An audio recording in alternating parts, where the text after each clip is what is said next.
Depuis la fin de la Seconde Guerre mondiale, on pensait ne jamais revoir de telles images au cœur même de l'Europe. C'est pourtant à 2 heures d'avion de la France que la ville... La réplique serbe est immédiate.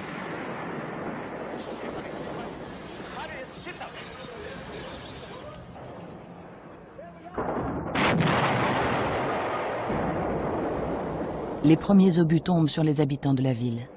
En une poignée d'heures, Sarajevo, ville de toutes les mixités confessionnelles, devient le lieu de tous les cauchemars.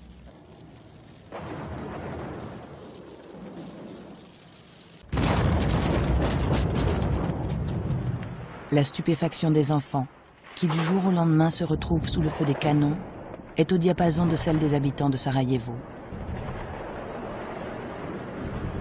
Forts de cet effet de surprise, les attaquants serbes s'emparent des faubourgs de la ville et se livrent à de terrifiantes exactions. Viols systématiques, exécutions sommaires et épuration ethnique. Retranchés dans Sarajevo, les combattants bosniaques défendent la ville mètre par mètre, rue par rue, quartier après quartier.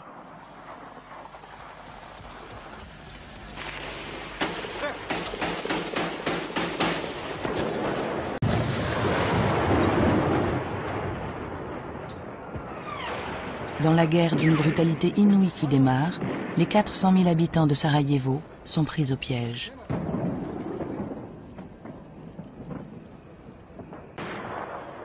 Au cours des premiers mois de la guerre, les habitants de Sarajevo ne doivent pas seulement apprendre à vivre sous une pluie d'obus, on parle de 329 impacts par jour, ils doivent aussi éviter les snipers, ces tireurs isolés, payés à la cible, qui doublent leur prime quand ils touchent un enfant.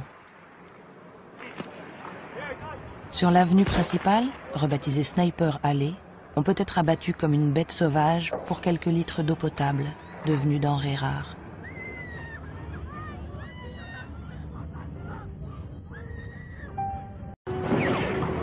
On comptera 12 000 victimes, presque toutes civiles, dont plus de 1000 enfants.